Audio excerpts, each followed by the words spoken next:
आप सभी को जय मसीह की। जय मसीह। प्रभु को धन्यवाद देना चाहते हैं कि प्रभु हमें एक मौका दिया है आज का विषय, आज का सब्जेक्ट और उनका वचन को कहें आपके बीच में। और सबसे पहले हमारा जो एमएमबी जो हाउस चर्च है, सभी सदस्यों को धन्यवाद देना चाहते हैं। हमारा जो सर है, पास्टर साहब है जो डैनियल सर, उनके प्लेटफॉर्म से हमें बोलने का मौका दिया है और हमें ये हाउस चर्च चलाने के लिए एक मौका दिया है। और धन्यवाद हमारा पास्टर साहब को जो इतना अच्छा हमें वचन सिखाता है, एक खरी शिक्षा जिसके द्वारा हम सीख पा रहे एमएमबी आद्रा से बहुत कुछ हम सीख पा रहे हैं इस वचन के द्वारा, आज जिसके बदौलत हम परमेश्वर को, हम सब एक अद्भुत परमेश्वर को जान सके हैं। और इसके लिए हमारा ऊपर जो अनुग्रह और जो दया है जो हमें परमेश्वर ने दिया है, और आज हम सब मिलकर एक साथ मिलकर क्या कर रहे हैं, उनका आराधना कर रहे हैं। एक खरी शिक्षा जो डैनियल सर ने हमें दिया है, हम लोग जान पा रहे हैं। आज विषय को शुरू करने से पहले वीडियो में जितने लोग आप लोग देखेंगे कि यीशु मसीह के बारे, उस परमेश्वर के बारे, बहुत जन ये सोचता होगा कि हम लोग एक क्रिश्चियन धर्म को लेके चल रहे हैं, लेकिन सर ने एक बहुत अच्छा बात बोला है कि हम लोग कोई क्रिश्चियन धर्म का लीडर नहीं है, कोई प्रतिनिधि नहीं है। तो आप हमें इस नजरिए से नहीं देखिएगा कि हम लोग कोई क्या है, क्रिश्चियन धर्म को लेके चल रहे हैं। हम लोग यीशु मसीह को लेके चल रहे हैं, जो ऊपर बैठा परमेश्वर जो जीवित है, उस घमंड के साथ हम लोग चल रहे हैं। तो आइए, जो विषय ने प्रभु हमें सिखाया है, हमने सीखा और आपके साथ शेयर कर रहे हैं। और विषय और जो सब्जेक्ट होगा बहुत बड़ा नहीं होगा, छोटा सा होगा, और बहुत उत्साहित के साथ हम लोग इस वचन को सुनेंगे। आज का विषय है, परमेश्वर ने हमें क्यों बनाया है, क्या मकसद है उसने हमें रचा है, क्या मकसद है उसने हमें सृष्टि किया है। आज अगर बाहर के लोगों से पूछिएगा कि भाई आपका जीवन में, इस दुनिया में जब आए हैं, कि आपका जीने का मकसद क्या है, तो उनका उत्तर होगा, उनका आंसर होगा कि खाएंगे, पिएंगे, मौज करेंगे, मस्ती करेंगे, उसके बाद पता नहीं क्या होगा। उनका जीवन आशा से खत्म हो गया, एक निराशा है। सब कुछ तो है, लेकिन सब कुछ सोचेगा कि यहीं पर ही हम छोड़ के चल जाएंगे। लेकिन आज आपको बता दें इस विषय से कि प्रभु यीशु मसीह ने जो हमें बनाया है, परमेश्वर ने जो हमें बनाया है, हमें क्या दिया है, क्यों हमें सृष्टि किया है। और विषय था, लिखता है, परमेश्वर हमें क्यों बनाया, क्या मकसद है हमें बनाने का, हमें सृष्टि करने का, और वो क्या चाहता है। आप सबको ये बता दें, 3 कारण हो सकता है, बहुत सा कारण आपको मिले, हमसे ज्यादा हम 3 कारण रख रहे हैं, लेकिन हो सकता है आपको 3, 4, 5, 6 बहुत सा कारण मिलेगा इस वचन से, लेकिन 3 कारण आपके बीच में रखना चाहते हैं और हम सीखेंगे। और सबसे पहले हम सीखेंगे, उसके बाद आप सीखिएगा, ठीक है। पहला कारण, परमेश्वर मनुष्य को इसलिए बनाया कि हम उसके साथ संगति करें। हम उसके साथ क्या करें, संगति करें। जब हम उत्पत्ति की किताब में देखते हैं, वहां पर ही क्या होता है हम लोग सब जानते हैं। परमेश्वर ने क्या किया, आदम को और हवा को सृष्टि किया, है ना। और क्या हुआ, जब शाम होता था, प्रतिदिन परमेश्वर आता था एदोन के वाटिका में, क्या करता था, उनके साथ मिलने के लिए। क्या अद्भुत परमेश्वर है। हमारा तो औकात ही नहीं है उनके साथ खड़ा होने का, लेकिन परमेश्वर ने आदम हवा से मिलने के लिए अपना स्वर्ग को छोड़कर उस दुनिया में आया था, आदम और हवा को मिलने के लिए, उसके साथ संगति करने के लिए। और क्या हुआ, और ऐसा हुआ कि परमेश्वर इंसान को जोर जबरदस्ती नहीं करता था। आदम से भी और हवा से भी क्या किया, जोर जबरदस्ती नहीं किया, उनको दो ठो चुनाव दिया था। एक चुनाव था क्या परमेश्वर के साथ संगति करे, और दूसरा था पाप पाप मत करो।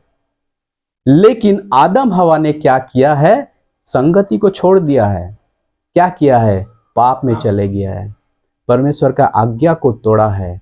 और जब उसने पाप किया है तब क्या हुआ, परमेश्वर के साथ संगति उन दोनों के साथ क्या हुआ, टूट गया है। एक ऐसा परमेश्वर जिसने सृष्टि किया है, एक ऐसा परमेश्वर अपने हाथों से आदम को और हवा को बनाया है, क्या किया है, परमेश्वर चाहता था कि भाई हम उनके साथ जाएं, मिले, बात करें, संगति करें, लेकिन आदम हवा ने एक पाप के वजह से ऐसा संगति को छोड़ दिया है।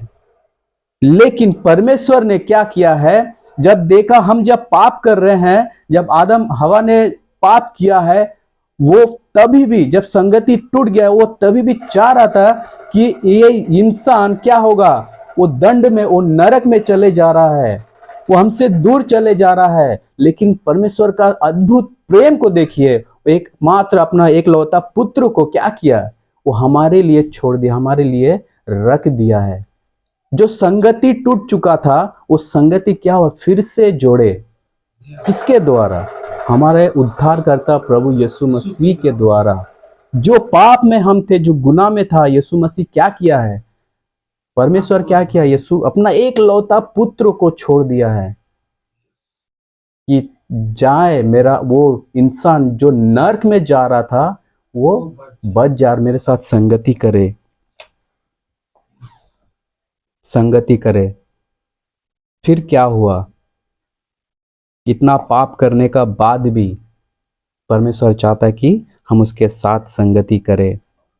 और यीशु मसीह के द्वारा हमने क्या पाया है, यीशु मसीह के द्वारा हम उसका बेटा बेटी होने का अधिकार पाया है। लेकिन बात हो रहा, जब हम संगति करेंगे परमेश्वर का, जब हम बोल रहे परमेश्वर वो कितना अद्भुत, कितना पवित्र है, हम देखेंगे हम कैसे संगति करें। ऐसा मुंह उठा कर आ जाए, जैसा अन्य लोग क्या होता है, जब जाता है मंदिर में, पता ही नहीं है क्या है नहीं है, वो जीवित है कि नहीं है, फिर भी चल जा रहा है मंदिर में। लेकिन जो परमेश्वर हमें मिला है वो मतलब पवित्र है, वो अद्भुत है। हम देखेंगे क्या लिखता है, पहला पत्रस 1 अध्याय 15 से 16। हम तो संगति करेंगे परमेश्वर के साथ, लेकिन कैसे पढ़ेंगे हम लोग। पहला पत्रस 1 अध्याय 15 से 16। कौन है परमेश्वर, परमेश्वर कैसा है, हम देखेंगे। 1 अध्याय 15 16। पर जैसा तुम्हारा बुलाने वाला पवित्र है, वैसे ही तुम भी पवित्र अपने सारे चाल चलन में पवित्र बनो। बाप रे, हम बस दीदी 15 16, फिर पढ़िए 15 से। पर जैसा तुम्हारा बुलाने वाला पवित्र है, पवित्र है, कौन पवित्र है, कौन पवित्र है, परमेश्वर जिसने बुलाया है वो पवित्र है। दुनिया का ऐसा कोई भी नहीं है, वही मतलब प्रथम वही और अंत है, वो पवित्र है। और जब वो पवित्र है, जब हमें बुलाया है, उसके बाद कहता है तुम्हारे बुलाने वाला पवित्र है, तुम्हारा चाल चलन भी पवित्र बनो। हम परमेश्वर के साथ अगर संगति करेंगे तो कैसे संगति करेंगे, पवित्रता के साथ संगति करेंगे। सिर्फ एक ही बार संगति करें, सिर्फ जब हम रविवार को आएंगे तभी हम क्या पवित्रता के साथ आए, नहीं, डेली, हर दिन, हर समय पवित्रता के साथ उसके पास आए, क्योंकि वो पवित्र है जो स्वर्ग में बैठा है। आगे पढ़ते हैं, क्योंकि लिखा है पवित्र बनो, क्योंकि मैं पवित्र हूँ। हाँ, क्योंकि लिखा है पवित्र बनो, क्योंकि मैं पवित्र हूँ। आपका परमेश्वर, मेरा परमेश्वर पवित्र है। जब हम उसके संगति में जाएंगे तब हमें पवित्रताई के साथ जाना है, भय के साथ जाना है। हम मुंह उठाकर नहीं चले आए, क्योंकि हमारा परमेश्वर जीवित एक खुदा है, क्योंकि उसने हमसे ऐसा अद्भुत प्रेम किया है, एक लौता पुत्र को हमें दे दिया है। जो बाहर में है, जो अविश्वासी है, हमें वैसा ही नहीं बुलाया। हमें कैसे बुलाया है? चुने हुए, हमें चुना है, डस्टबिन से हमें निकाला है हमारा परमेश्वर ने। बड़ी घमंड के साथ, उत्साहित के साथ, ऐसा परमेश्वर के साथ हम लोग क्या करेंगे? संगति करेंगे। और पर्सनल में भी संगति करेंगे, हम आपस में भाई बहन मिलकर भी संगति करेंगे, लेकिन पवित्रताई के साथ संगति करेंगे। उसके बाद लिखता है पहला यूहन्ना 1 अध्याय 5 पद, 1 अध्याय 5 पद। जो समाचार हमने उससे सुना और तुम्हें सुनाते हैं वह यह है कि हाँ, परमेश्वर ज्योति है। परमेश्वर ज्योति है, नहीं अंधकार है लिखा है। नहीं, क्या है? ज्योति है। और उसमें कुछ भी अंधकार नहीं। इतना मतलब तगड़ा बातें हैं। हमें तो घमंड होना चाहिए। हमारे पास कुछ हो या ना हो, क्या है हमारे पास? परमेश्वर है। क्या है हमारे पास? वो जीवित एक खुदा है, वो ज्योति है जो यीशु मसीह को हमें दिया है। इस घमंड के साथ हम परमेश्वर को क्या करेंगे? उसके साथ संगति करेंगे। और जब हमें ज्योति मिला है, हमें क्या करना है? हमें अंधकार को दूर रखना है, पाप को दूर रखना है। बहुत सारे बुरी चीज हैं, हम जानते हैं ये बुरी चीज है, उससे अलग होना है, क्योंकि हम अन्य जाति से, उस डस्टबिन से, उस अंधकार से हमें यीशु मसीह ने चुना है। आगे बढ़ते हैं। दूसरा कारण, पहला कारण क्या है? हम संगति करेंगे, लेकिन कैसे संगति करेंगे? पवित्रताई के साथ संगति करेंगे। कैसे संगति करेंगे? हमें हमारे अंदर में जो अंधकार है उसको दूर करके, जो गुनाह, जो पाप है उसको दूर करके ज्योति में चलेंगे और उसके साथ संगति करेंगे। दूसरा कारण देखेंगे यशाया 43 उसका 20 में।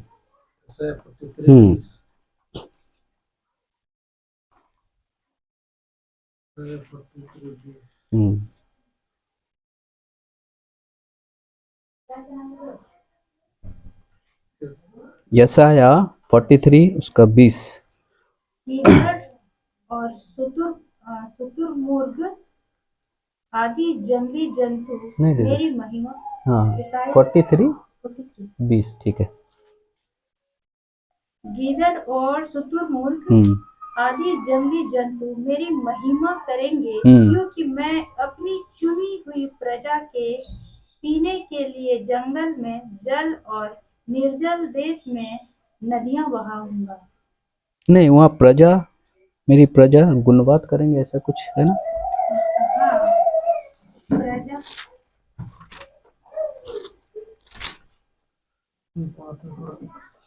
यशाया 21 20 ने 21 लिखता है, इस प्रजा को मैंने अपने लिए बनाया है कि मेरा गुणवाद करे। परमेश्वर ने हमें इसलिए बनाया कि हम उसका क्या करें? गुणवाद करें, उसका क्या करें? महिमा और आराधना करें। ठीक है। सेकंड हमें मिला संगति, फर्स्ट मिला संगति, दूसरा मिला हम उसका आराधना करें, क्योंकि हम उसका क्या है? हम उसका प्रजा है, हम उसका बेटा है, उसका बेटी है, हम उसका कलीसिया है। हम उसका क्या करें? उसका आराधना, उसका गुणवाद करें। अब हो रहा सवाल आराधना। आज हम देखते हैं आराधना लोग कैसे करते हैं। हमें पता है जब हम इकट्ठा होते हैं हम लोग क्या करते हैं? गीतों को गाते हैं। हम जब यूट्यूब में देखते हैं, फेसबुक में देखते हैं, लोग क्या करता है? गीत गाते हैं, वर्शिप करते हैं। लेकिन सवाल है, क्या यही आराधना है? क्या हम सिर्फ गाएं? क्या सिर्फ हम जब होगा हम वर्शिप करते जाएं? ये आराधना है? हाँ ये गीत है, हम लोग गाएंगे, हम लोग जब एक साथ आएंगे प्रभु का महिमा करेंगे, गीतों को गाएंगे, जब हम चलेंगे गीतों को गाएंगे, लेकिन ये पूरा पूरी आराधना नहीं है, ये पूरा पूरी वर्शिप नहीं है। लेकिन है क्या, हम जब देखेंगे आराधना वर्शिप, जब हम देखेंगे अब्राहम के जीवन में, हाँ आराधना का मतलब क्या है, आराधना का मतलब है, हम देखेंगे जब परमेश्वर का दास अब्राहम, जब परमेश्वर अब्राहम को आज्ञा दिया, कहा कि तेरा बेटा इसहाक को बलि दे। परमेश्वर जब अब्राहम को कहा मेरे लिए तेरा बेटा को क्या कर, बलि दे, क्या परमेश्वर नर बलि को चाहता था क्या? इतना क्रूर था क्या? नहीं। परमेश्वर ने क्या किया, अब्राहम को उसको आज्ञा दिया था कि बेटा तेरा जो बेटा है, ऐसा तो उनका जीवन में ना तो कोई बेटा था ना कोई पुत्र था, लेकिन जब हुआ, इतने सालों के बाद जब हुआ, एक आनंद उसको मिला इसहाक से, तभी कहा कि मुझे तेरा बेटा चाहिए। तो अब्राहम ने बिना सोचे समझे क्या किया है, इतने साल के बाद जो पुत्र आया उसको बोला कि हाँ पिता, हम अपना बेटा को तुझे देना चाहते हैं। लेकिन परमेश्वर ने उससे क्या किया, परीक्षा किया, उसे टेस्ट किया कि ये मेरा आज्ञा को मान रहा है कि नहीं। लेकिन देखिएगा अब्राहम ने कितना खूबसूरत से परमेश्वर को अपना आज्ञा को, उनका आज्ञा को पूरा किया और उसको बलि देने जा रहा था। लेकिन तभी परमेश्वर ने कहा रुक जा, मुझे तेरा बेटा नहीं चाहिए। किसको? अब्राहम को टेस्ट किया, और अब्राहम ने क्या किया, उस परीक्षा से बाहर आया। परमेश्वर नर बलि को नहीं चाहता है। और क्या हुआ, उस आज्ञा को जब माना, ये हो रहा वर्शिप। हम गाएंगे, हम गीतों को गाएंगे, हम लोग जब आएंगे हम लोग गीतों को गाएंगे, सिर्फ वही सारा जिंदगी नहीं करना है। जब हमें आज्ञा दिया गया है कि जा लोगों को सुसमाचार को पहुंचा, जहां अभी भी लोग अंधकार में है, जहां अभी भी उस पाप में है, उस दंड में है। आज हम कहते हैं हमें अनुग्रह मिला है, हमें अनंत जीवन मिला है, लेकिन मेरा भाई मेरा बहन अंधकार में पड़ा हुआ है। कहीं उस समय सवाल ना कर बैठे कि हम जो तुझे अनंत जीवन दिया तू शेयर क्यों नहीं किया, वो सुसमाचार लोगों तक क्यों नहीं पहुंचाया। उस समय अगर एक भी क्वेश्चन अगर कर बैठा, हमें उत्तर देने का मौका नहीं मिलेगा। यही आज्ञा हमारे जीवन में मिला है। हम लोग गीतों को गाएंगे, लेकिन हम आगे चल के यीशु मसीह का सुसमाचार को बताएंगे। ठीक है, आराधना का मतलब ये नहीं हम सिर्फ गीतों को गाएं, तरह तरह गीतों को गाएं। आराधना का मतलब है हम यीशु मसीह का सुसमाचार को भी बताएं। परमेश्वर ने जो आज्ञा दिया है, हम उस पाप से, उस अंधकार से, उस गुनाह से भी हमें क्या है, अलग होना है। हमें पवित्रता के साथ भी चलना है, ऐसे आज्ञा हमें दिया है। हम तीसरे कारण को देखेंगे, ये सेकंड कारण। और लास्ट कारण हम देखेंगे, पहला हम देखे क्या, संगति। ठीक है, दूसरा कारण क्या देखे, आराधना। कैसे आराधना हम देखे। तीसरा कारण है यशायाह 43:7, जल्दी से पढ़ेंगे।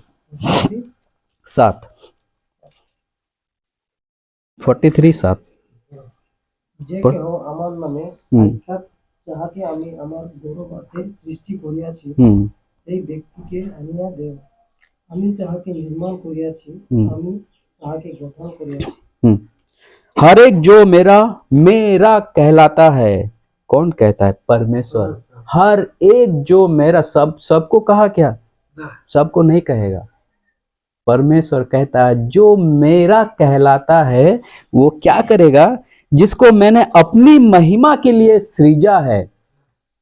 जिसको महिमा के लिए सृजा, यानी आपको हमको क्या किया है, उसका महिमा के लिए सृजा है, उसके महिमा के लिए उस गंदगी से बाहर निकाला है, उसके महिमा के लिए हम जो गुनाह में, जो पाप में थे, वहां से बाहर निकाल कर हमें वो महिमा के जिंदगी दिया है, ताकि हम उसका क्या करें? महिमा करें। और कहता है महिमा के लिए सृजा है, जिसको मैंने रचा और बनाया है, जिसको हमने सृष्टि किया है, जिसको हम बनाया है। परमेश्वर कहता है हम बनाए हैं। आज हम जो इंसान हैं, हम उनका क्या है? सृष्टि है ना। हम क्या करेंगे? उसका महिमा करेंगे।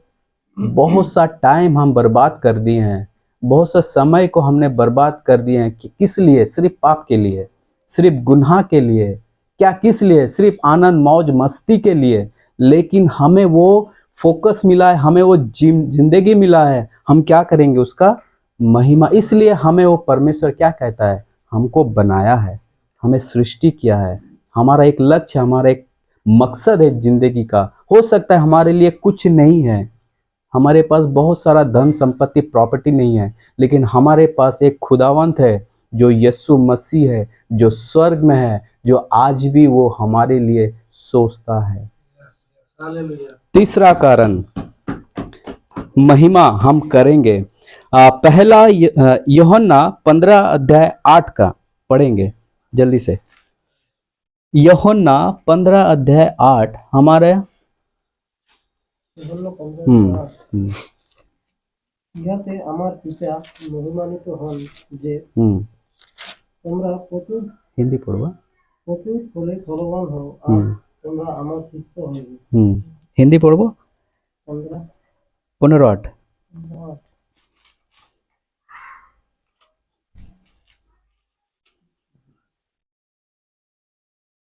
मेरे पिता की महिमा इसी से होती है कि तुम बहुत सा फल लाओ, तब भी तुम मेरे चेले ठहरोगे। हम उसका महिमा करेंगे। कैसे? हम अकेले अकेले उसके महिमा करें? यहाँ कह रहा है कि मेरे लिए तुम क्या करो? फल लाओ। आज हमारा जीवन को हम देखेंगे, चेक करेंगे, हमारे जीवन से कोई और प्रभु को जान पा रहा है क्या? कोई और जान रहा है क्या कि इसके पास एक ऐसा परमेश्वर है जो जीवित है, जो अनंत जीवन दे सकता है? हमारा स्वभाव से क्या यीशु मसीह को जान पा रहा है? क्या मेरे द्वारा हम उसको फल को लाभ पा रहे हैं? हमें यह भी देखना है। हमें सिर्फ अकेले महिमा, ठीक है हम अकेले महिमा कर रहे हैं, लेकिन हमें भी फल लाना है, हमें भी लोगों को बताना है, अनंत जीवन का बारे बताना है। फिर देखेंगे हम लोग भजन संहिता 50:23 पद।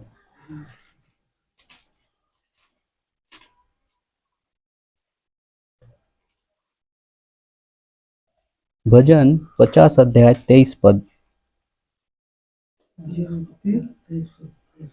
भजन धन्यवाद का बलिदान का चढ़ाने वाला मेरे महिमा करता है और